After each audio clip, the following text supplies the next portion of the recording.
बटेंगे तो कटेंगे बोलते हैं। मैं उत्तर प्रदेश के मुख्यमंत्री से वो चैलेंज कर रहा हूं, झांसी में। हेलो दोस्तों, स्वागत है आपका हमारे चैनल NH एजेंसी पर। मुजफ्फरनगर में असदुद्दीन ओवैसी ने दिया धमाकेदार बयान। कहा कि योगी आदित्यनाथ कहते हैं कि बटेंगे तो कटेंगे। वहीं पर जब झांसी में एक अस्पताल में आग लग गई तो एक मुसलमान ने, जिसका नाम याकूब अंसारी है, उसने हिंदू के बच्चों को भी बचाया और मुसलमान के बच्चों को भी बचाया, मगर उसकी खुद की बेटियां नहीं बच सकीं। आइए देखते हैं पूरा वीडियो। और नारा लगाए हैं, बटेंगे तो कटेंगे, बटेंगे तो कटेंगे बोलते हैं। मैं उत्तर प्रदेश के मुख्यमंत्री से वो चैलेंज कर रहा हूं, झांसी में मेडिकल कॉलेज में 10 मासूम बच्चे जलकर मर गए। 10 मासूम बच्चे जलकर मर गए। और जब वो वार्ड में, न्यू नेटल केयर के वार्ड में एक शख्स था जिसके 2 जुड़वा बेटियां भी उस न्यू नेटल वार्ड में थे। जब वार्ड में आग लगी तो शख्स कूदकर 10 से ज्यादा मासूम छोटे बच्चों की जान बचाया। बाद में मालूम हुआ कि उसकी 2 बेटियां, जुड़वा बेटियां जलकर मर गई। और उस शख्स का नाम आपको मालूम क्या था? जिसने 10 से ज्यादा मासूम बच्चों की जान बचाई, जो 6-8 महीने के बच्चे बच्चियां थे। उस शख्स का नाम याकूब मंसूरी था। याकूब मंसूरी कूद गया आग में।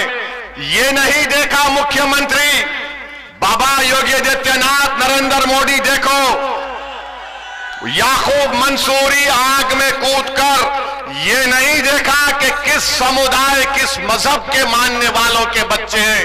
वो ये देखा कि बच्चे जल रहे हैं और कूद गया।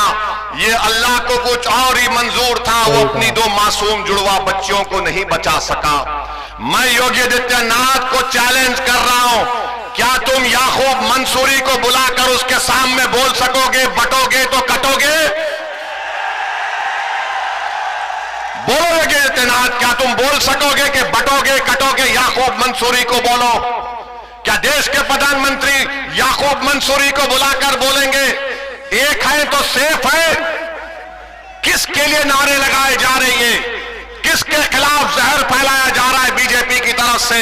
ये सब के सब भाजपा के लोग एक समुदाय के खिलाफ नफरत पैदा करने का काम कर रहे हैं। याद रखो मोदी, योगी आदित्यनाथ, देश रहेगा, आप और हम खत्म हो जाएंगे, देश बाकी रहेगा।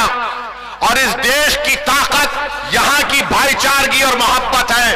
अगर आप नफरत घोलेंगे एक समुदाय के खिलाफ, आपको सियासी फायदा तो हो सकता है वक्तिया तौर पर, मगर क्या इससे देश मजबूत होगा? बटेंगे और कटेंगे का मतलब क्या है, बताओ हमको। अरे बांग्लादेश में जो हुआ, तुम शेख हसीना को क्यों रखे भारत में बुलाकर? उसको भी भगा देते।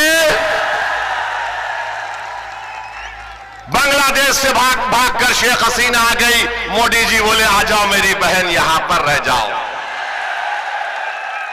और हमको योगी बोल रहे हैं बटेंगे तो कटेंगे। मेरे अजीज दोस्तों और बुजुर्गों, ये बीजेपी के मंसूबे हैं। इस तरह की वाहियात बातें करते हैं। भारत के प्रधानमंत्री क्या कहते हैं? एक है तो सेफ है। 10 साल से सेफ नहीं थे क्या मोदी जी? 10 साल से देश सेफ नहीं था क्या? अरे मैं इसका जवाब ये दिया हूं, अनेक है तो अखंड है भारत में। एक है तो सेफ को नहीं मानते, अनेक है तो अखंड है। इस देश में अंसारी भी है, कुरैशी भी है, जोजा भी है, सैफी भी है, दलित भी है, बैकवर्ड क्लास भी है, अपर कास्ट भी है, ठाकुर भी है, ब्राह्मण भी है, मराठा है। इस देश की ताकत तो यही है मोदी जी, मगर आरएसएस की कोशिश एक ही है। इसीलिए मोदी जो कह रहे ना कि एक है तो सेफ है, हम कह रहे अनेक है तो अखंड है। मेरे अजीज दोस्तों और बुजुर्गों, क्या अच्छा ये भी है, नहीं इसमें लिखकर मुझे दिया गया है कि 2012 के चुनाव के मैनिफेस्टो में अखिलेश यादव ने 18% रिजर्वेशन का वादा किया था। अखिलेश यादव के पास रिजर्वेशन है किसका है? खाली अपने खानदान और परिवार का। मैं बन जाऊं, मेरी वाइफ बन जाए, मेरा भाई बन जाए, चाचा का बेटा बन जाए, वही रिजर्वेशन है। आरक्षण खाली उनके परिवार के लिए, आपके लिए नहीं है। आपको गलतफहमी है। ये समाजवादी कभी भी आपका कोई काम करने वाली नहीं है, मगर आप ये समझते हैं कि क्या करें, मजबूरी है। अरे अब तो मजबूरी नहीं है ना, ये तो पार्लियामेंट का चुनाव नहीं है। आप यहां पर मुत्तहदा अपने वोट का इस्तेमाल करिए, अरशद राणा को कामयाब करिए, तो भैया का दिमाग भी ठिकाने लग जाएगा। पूरी तरीके से दिमाग ठिकाने लग जाएगा। इनको मालूम होना चाहिए। याद रखिए, मैं कब तक जिंदा रहूंगा, आप कब तक जिंदा रहेंगे नहीं मालूम, मगर अगर आप अपने वोट से अपनी लीडरशिप को पैदा करेंगे तो आपके वोट की कीमत बढ़ेगी, आपके वोट की अहमियत बढ़ेगी, आपकी जिंदगी की अहमियत बढ़ेगी। आपके इन बेरोजगार नौजवान बच्चों का मुस्तकबिल के बारे में सोचने पर मजबूर हो जाएंगे। इबादत गाहों की हिफाजत होगी, मगर सिर्फ आप वोट डालते रहेंगे तो इनको मालूम कि सिर्फ डराओ इन लोगों को, ये डर कर वोट दे देंगे। असदुद्दीन ओवैसी आज ककरोली मीरापुर विधानसभा में आकर कह रहा है कि अरशद राणा को डर की बुनियाद पर नहीं, उम्मीद की बुनियाद पर पतंग पर बटन दबाइए। डरने की जरूरत नहीं है मेरे भाई। मौत एक मर्तबा आती है, 2 मर्तबा नहीं आएगी मौत। हर कोई जो इस दुनिया में आएगा जाएगा, चाहे वो प्रधानमंत्री हो या मुख्यमंत्री हो या ओवैसी हो, सबको जाना है इस दुनिया से। मगर जब जाएंगे तो हम अपनी विरासत में क्या छोड़कर जाएंगे? क्या हम अपनी विरासत में जायदाद को छोड़कर जाएंगे, खेत को छोड़कर जाएंगे, बैंक बैलेंस छोड़कर जाएंगे? हम अपनी विरासत में अपने नेक अमाल छोड़ेंगे, नेक औलाद छोड़ेंगे और सियासी शऊर छोड़ेंगे, मिल्लत का इत्तेहाद छोड़ेंगे, अपने नुमाइंदों को लीडरशिप बनाकर छोड़ के जाएंगे। ये विरासत आपको याद रखना है। तो मेरे अजीज दोस्तों और बुजुर्गों, आपको डरने और घबराने की जरूरत नहीं है। 20 तारीख के दिन आप लोग अपने घर से निकलकर अपना एक वोट का इस्तेमाल करिए। महंगाई आसमान को छू रही है, मामूली चीजें गरीब खरीद कर नहीं खा सकता, मगर योगी बोलते हैं बटेंगे तो कटेंगे, प्रधानमंत्री बोलते हैं एक है तो सेफ है, कोई कहता है धर्म युद्ध है, कोई कहता है और जिहाद है। अब ये और जिहाद कहां से आ गया मुझे नहीं मालूम, लव जिहाद कहां से आ गया नहीं मालूम। और हम मोदी को और योगी को बोल रहे हैं, अब तुम अपनी जबान से बुलडोजर का तो नाम लेके बताओ। बोलो बुलडोजर के बारे में योगी और मोदी नहीं बोलेंगे, क्योंकि सुप्रीम कोर्ट ने कह दिया कि जिस प्रदेश में, जिस भारत के हिस्से में बुलडोजर इस्तेमाल होता है वो अनकॉन्स्टिट्यूशनल है। वो वहां की स्थिति को दिखाता है कि क्या वहां के हालात है। सुप्रीम कोर्ट ने यह भी कह दिया कि अगर कोई गवर्नमेंट का अधिकारी बुलडोजर लेकर आएगा तो सुप्रीम कोर्ट ने कहा कि वो हमारे अहकामात का उल्लंघन कर रहा है, उसकी नौकरी चले जाएगी। तो बाबा तुम्हारा बुलडोजर चला गया,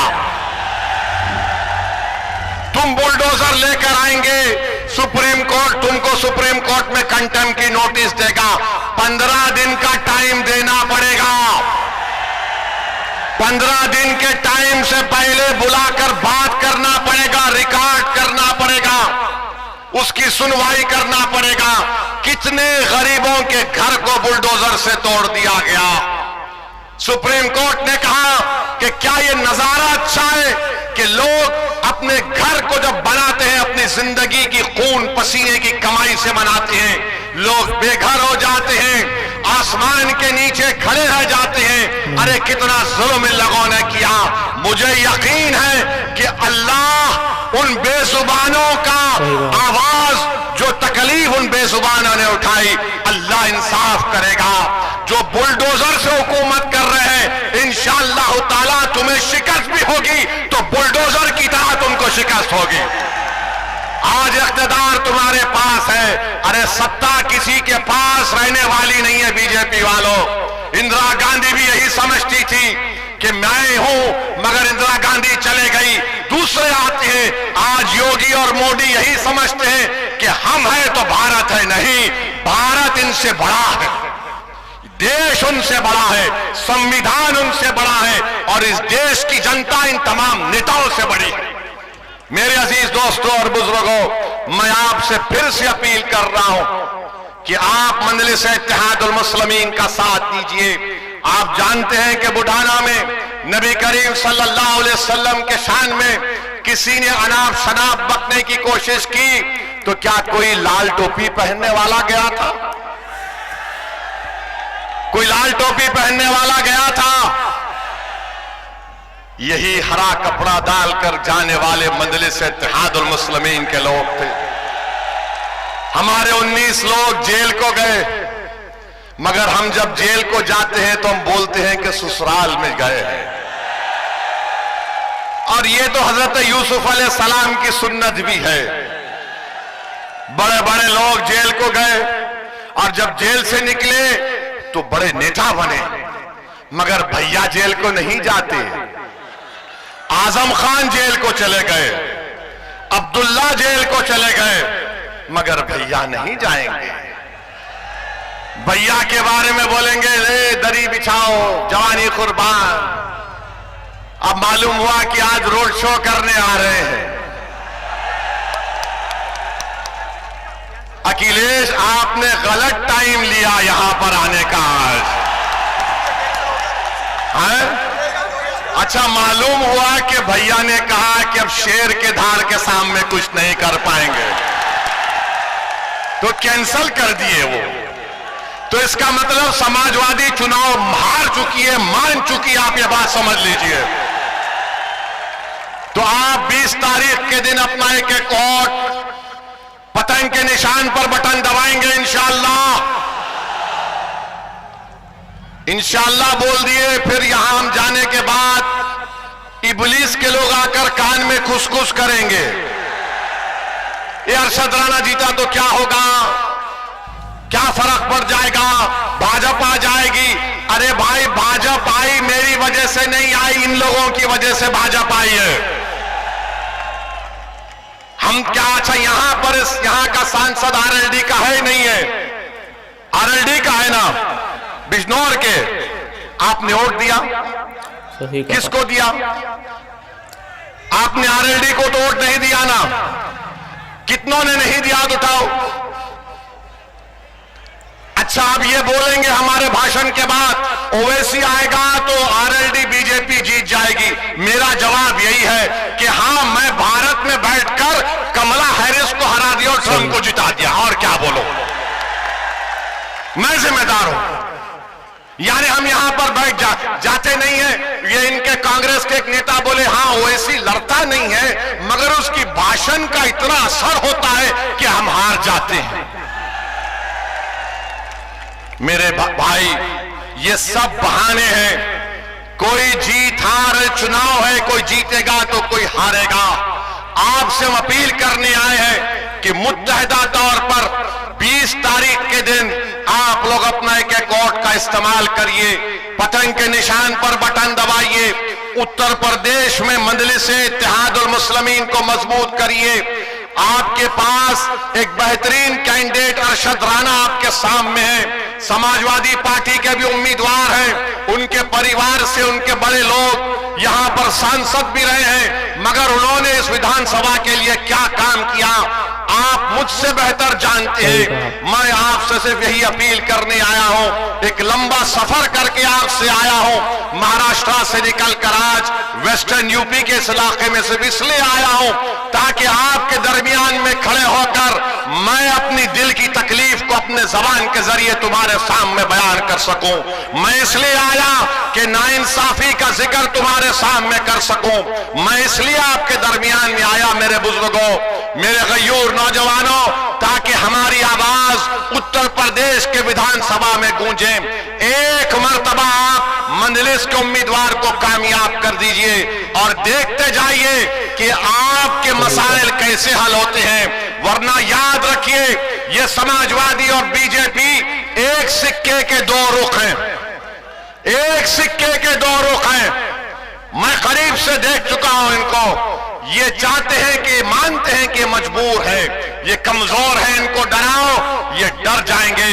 आपको डरने और घबराने की जरूरत नहीं है। जब दलित समाज का, सुनिए, जब मोदी पार्लियामेंट में खड़े होकर बोलते हैं कि भारत का सबसे बड़ा बैकवर्ड क्लास का नेता मोदी है, अखिलेश कहते हैं कि हम समाजवादी जरूर हैं मगर हमारा परिवार यादव परिवार, बहुजन समाज है, दलितों की बात करती है, बाबा है, बोलते नहीं है मगर ठाकुरों को प्रमोट करते हैं।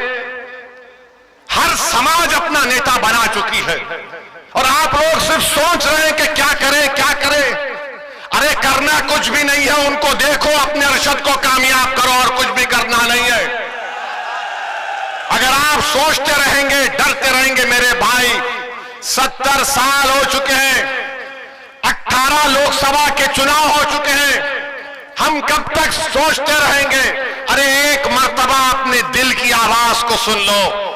तुम बंद कमरों में बैठकर तो बोलते हो कि ओवैसी हमारे तकलीफ को बयान करता है, ओवैसी पार्लियामेंट में लड़ता है। अरे मेरा लड़ना जरूरी है, मगर क्या तुम नहीं चाहते कि ओवैसी की तरह ऐसे हजार ओवैसी से बेहतर तुम्हारे नुमाइंदे विधायक और सांसद बनकर तुम्हारी लड़ाई लड़े?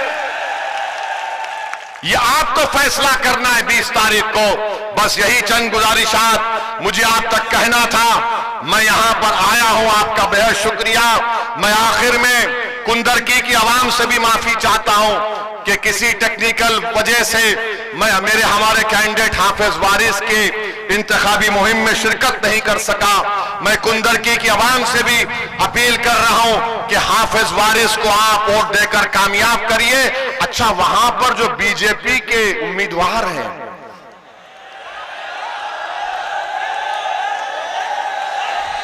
क्या क्या बोले जा रहे हैं? अब इकरार कर ले बेटा, इकरार कर लो। वो ये बोल रहे हैं कि देखिए, सुनिए सुनिए सुनिए, कुंदरकी में जो बीजेपी के उम्मीदवार हैं वो बोल रहे हैं कि जुमे का दिन बड़ा मुबारक दिन है और हमारे मुसलमान भाई नमाज पढ़ने नहीं गए, मेरे जुलूस में आ गए। वो बोल रहे हैं कि देखिए ऐसा है, इस्लाम में सलाम है। अरे बाबा, तुम ये बात जाके तुम्हारे मुख्यमंत्री को बोलो ना, तुम ये बात जाके मोदी को बोलो ना, तुम ये बात जाके आरएसएस के मोहन भागवत को बोलो ना, मगर कुछ नहीं बोलेंगे। मेरे अजीज दोस्तों और बुजुर्गों, हम आपसे हाथ जोड़कर अपील कर रहे हैं कि 20 तारीख के दिन मीरापुर से अरशद राणा साहब को और कुंदरकी से हाफिज वारिस साहब को आप अपना वोट देकर कामयाब करिए। और गाजियाबाद से रवि गौतम साहब है हमारे उम्मीदवार, बड़े ताकतवर उम्मीदवार है, स्ट्रांग उम्मीदवार है रवि गौतम, वो भी लड़ रहे हैं। आप इन तमाम की कामयाबी के लिए दुआ भी करिए। मैं माजरत चाहता हूं, मैं एक लंबा सफर तय करके आया हूं, ज्यादा देर आपके दरमियान में बोल नहीं सका। इंशाअल्लाह ताला दोबारा आऊंगा और तफसील से आप तमाम से बात होगी। बहुत बहुत शुक्रिया। मेरे साथ नारा लगाइए, पतंग को, पतंग को, पतंग को। अस्सलाम वालेकुम।